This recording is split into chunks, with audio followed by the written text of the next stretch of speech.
ఈ కథ నాతో ఆగిపోదు. ఇది ఆరంభం మాత్రమే.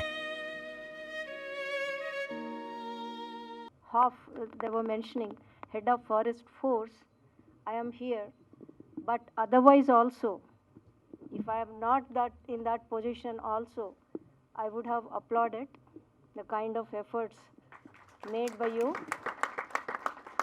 And wonderful narration, Navdeep Garu. I would straight away get into your efforts, because we can talk so much about forests and wildlife, and of course grasslands we have to talk about a bit. Grasslands, మీరు చెప్పినట్లు చాలా reasons ఉంటాయి ఎందుకు గ్రాస్లాండ్స్ అక్కడ వస్తాయి అని. Ecological సక్సెషన్లో అది కూడా ఒక భాగం.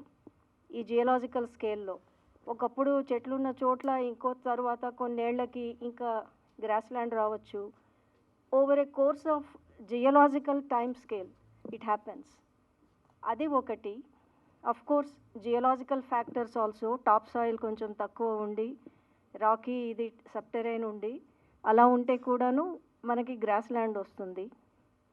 Apart from that, altitude as well as latitude play a role.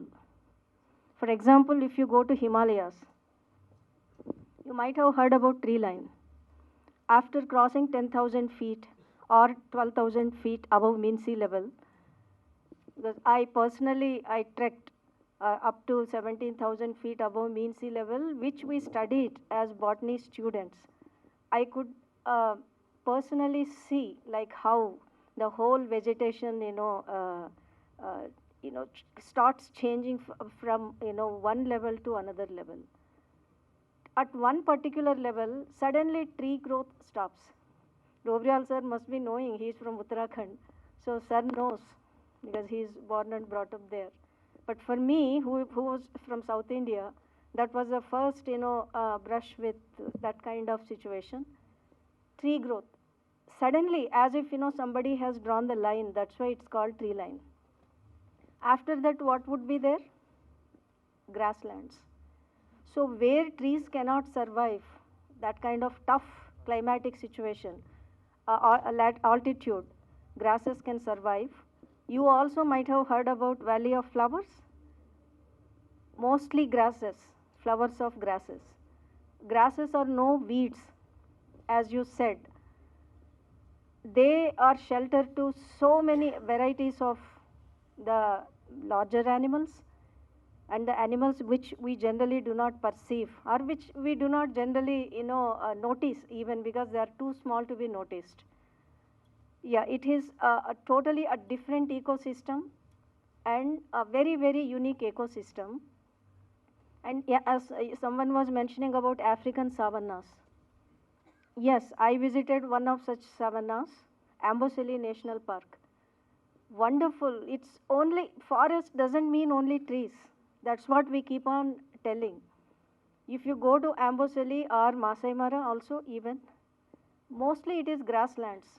Kilometers together, you will see the grasslands, they get into horizon, as long as you can see, you will see only grasslands. In between trees, as you were mentioning, mostly acacias and native acacias. And that particular grassland hosts, it's like lions and every larger animals to big 5 are there. And it's mostly grasslands, because they larger carnivores need herbivores. Herbivorous population depends on grasses. So it's all a unique ecosystem which nature has built for them. That's why these species could survive for so long.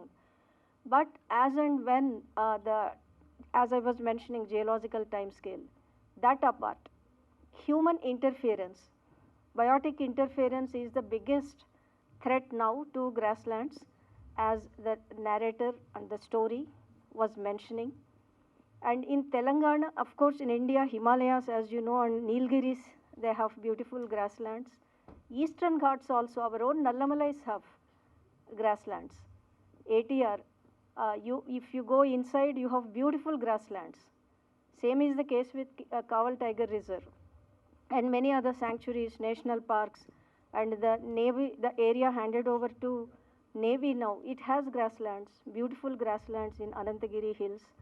And the grasslands which the movie covered, the documentary covered, they do not fall within the reserve forest boundaries.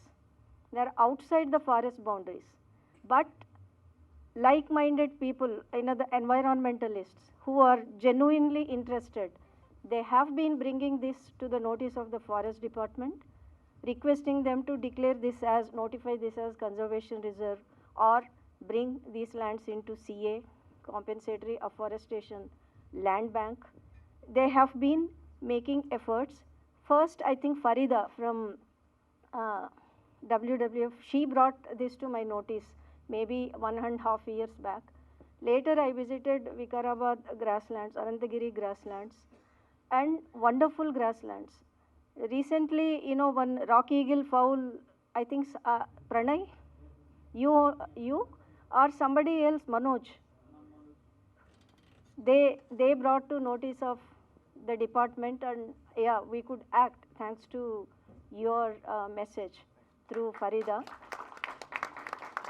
And I was amazed to see how much traction that news got. I mean, it has become a national level news, saving the nest of a rock eagle owl. That shows that we have genuine people interested in wildlife management, grassland management, and all that. And these grasslands will try our best to support you. And as MLA Garu, Parigi Sri Rammohan Reddy Garu was mentioning, మా చేతుల్లో ఉన్నది మేము చేస్తున్నాం with available resources, and we have that mandate also, we have the authority also. We are trying to do our best to protect the land which is notified as reserve forest or unnotified blocks under the possession of forest department. Our total focus is on land. To protect the land, land should be protected to give way to all these ecosystems. And outside the forest, notified forests also, there are many such examples which we need to protect further. And definitely these grasslands need protection, and will try our best. With your support, we will also try to take this forward. And I thank you so much for making me part of this particular event. This is beautiful. Well done, and our support will be there. Thank you once again, and I wish you all the best.